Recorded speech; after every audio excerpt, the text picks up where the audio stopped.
இன்றைக்கி நம்ம வீட்டில் குடல் குழம்பு வாங்க எப்படி செய்யலான்னு பார்க்கலாம். ஃபஸ்ட்டு குடலை நல்லா பூ மாதிரி வேக வச்சு எடுத்தாச்சு. அதுக்கு தேவையான வெங்காயம், கருவேப்பிலை, க்ரீன் சில்லி, மட்டன் ஸ்லீப், வெங்காயம், தக்காளி, தேங்காய் பேஸ்ட்டு. வாங்க எப்படி செய்யலாம் வீடியோக்குள்ள போகலாம். ஃபஸ்ட்டு அடுப்பு பண்ணியாச்சு. கொஞ்சமாக கடுகு,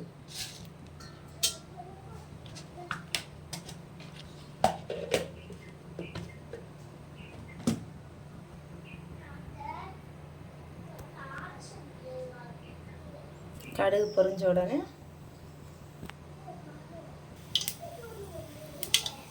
கடுகு வெடிக்க ஆரம்பிச்சிருச்சு. இப்போ வெங்காயம், பச்சை மிளகாய், கருவேப்பிலை போடலாம்.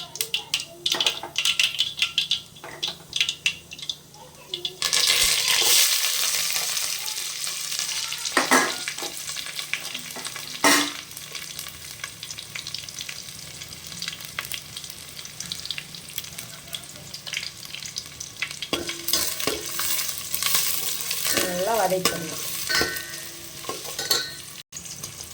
வெங்காயம், பச்சை மிளகாய் ஓரளவுக்கு வதங்கிடுச்சு. இந்த டயத்தில் மட்டனோட ஸ்லீப்பு அதையும் போட்டுக்கலாம்.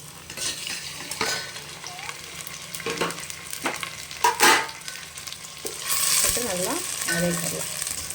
ஸ்லீப்பு போட்டால் தான் குழம்புக்கு டேஸ்ட்டு. பாருங்கள், ஸ்லீப் நல்லா சுருண்டு வர வரைக்கும் நல்லா அதை வேகிற வரைக்கும் நம்ம வதக்கி விடணும்.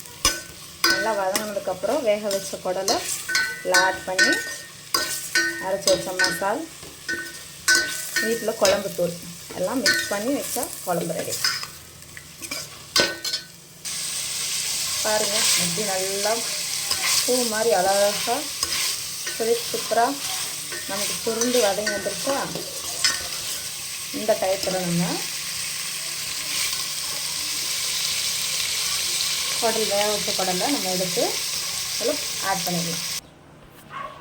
பாருங்கள் மக்களே, வேக வச்ச குடலை எடுத்து வேக வச்ச ஸ்லீப்பு மூலம் ஆட் பண்ணியாச்சு. ஓகே,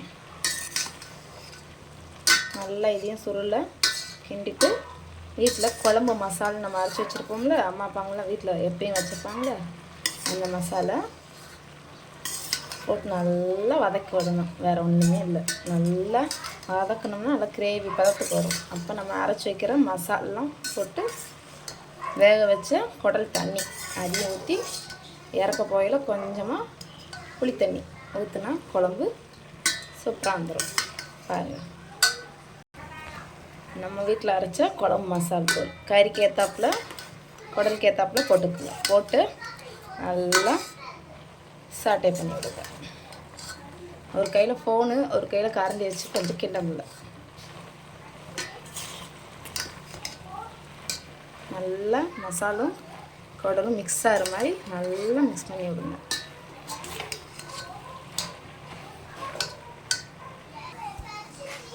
இப்போ அரைச்சி வச்ச தக்காளி, வெங்காயம் வதக்கி கொஞ்சம் தேங்காய் அரைச்சி பேஸ்ட் பண்ணி வச்சுருக்கேன். பாருங்கள், அதை இப்போ கிரேவியில் ஆட் பண்ண போகிறேன்.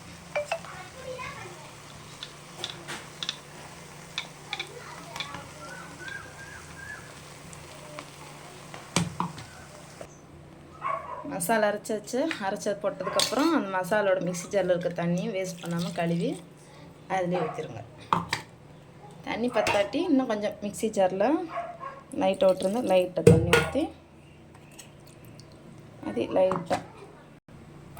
லைட்டாக கழுவி விட்டு வேஸ்ட் பண்ணாமல் ஊற்றிடுங்க.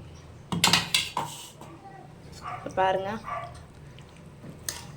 அரைச்சி வச்ச தக்காளி, வெங்காயம், தேங்காய் மூணையும் அரைச்சி ஒரே பேஸ்ட்டு வீட்டில் குழம்பு மசால் போட்டு நல்லா இதை ஓரளவுக்கு கொதிக்க விடுங்க. லைட்டாக கொதித்ததுக்கப்புறம் நமக்கு தண்ணி குழம்பு வேணும்னா வேக வச்ச அந்த குடலோட சூப்பு தண்ணியை ஊற்றி கொஞ்சம் நிறையா குழம்பா வைங்க. நமக்கு திக்கு கிரேவி போதும்னா செமி கிரேவியானா இப்படியே கொஞ்சம் இதை வற்ற விட்டு ட்ரையாக வச்சுக்கோங்க. எங்களுக்கு குழம்பு தான் வேணும். நாங்கள் இது கொஞ்சம் கொதிச்சுமே சூப் தண்ணியை ஃபுல்லாக ஊற்றி குழம்பு வைக்க போகிறோம். இப்போ பாருங்கள் நண்பர்களே, இருக்கிற குடல் வேக வச்ச சூப் தண்ணியை ஃபுல்லாக ஊற்றி நாங்கள் ஃபுல்லாக குழம்பு வச்சிட்டோம். இதை ரைஸுக்கும் நைட்டுக்கு மாவுக்கு இட்லியோ ஊத்தாப்பமோ சுட்டு இந்த டேவை சாப்பிட்டுக்கலாம். பாருங்கள், நல்லா கொதித்து வரும்போது கொஞ்சமாக ஒரு குட்டி நெல்லிக்காய் சைஸ் அளவுக்கு புளி ஊற்றுறோன்னா குழம்பு டேஸ்ட்டாக இருக்கும். அப்புறம் கொதிச்சதுக்கப்புறம் நம்ம இறக்கி சாதம் போட்டு சாப்பிட்றலாம்.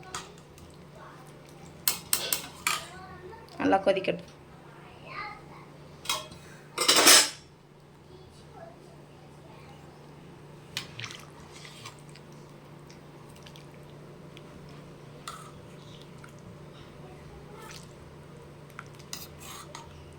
இது நல்லா கொதி வந்து எண்ணெய் பிரிஞ்சு வர்றப்ப நம்ம இறக்கிடலாம்.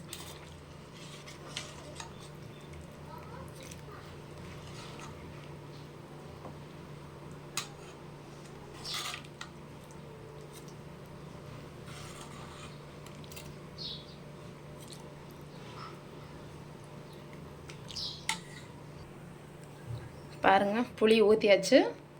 குழம்பு இப்போ கொதிக்கிறதுக்கான டைம் நம்ம விட்டுட்டோம். அது நல்லா கொதி வந்ததுக்கப்புறம் நல்லா கொதித்து எண்ணெய் பிரிஞ்சு வரும்போது கொத்தமல்லி தூவி நம்ம ஒயிட் ரைஸோடு சாப்பிடலாம்.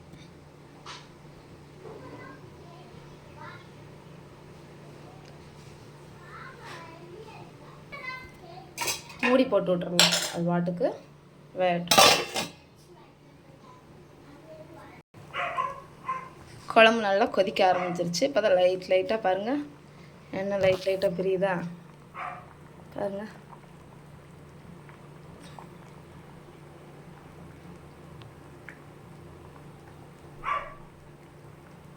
இன்னொரு 10 நிமிஷம் கொதிச்சதுக்கப்புறம் மல்லித்தலை தூவி இறக்கிடலாம். கறியை பாருங்கள், மசாலா பிடிச்சிருச்சா? இல்லை உப்பு கரெக்டாக இருக்கான்னு பார்த்துக்குங்க. கொஞ்சமாக புளி ஊற்றிட்டேன். நல்லா அந்த குடலோட மசாலு நல்லா பிடிச்சி உப்பு பிடிச்சி, நம்ம வேக வைக்கல உப்பு போட்டிருப்போம், இருந்தாலும் பத்தாததுக்கு லைட்டாக உப்பு பத்தாமல் போட்டுக்கலாம்.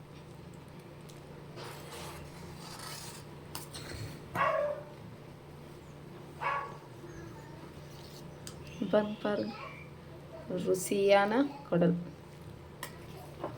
கொஞ்சம் வற்றினதுக்கப்புறம் இறக்கிடலாம்.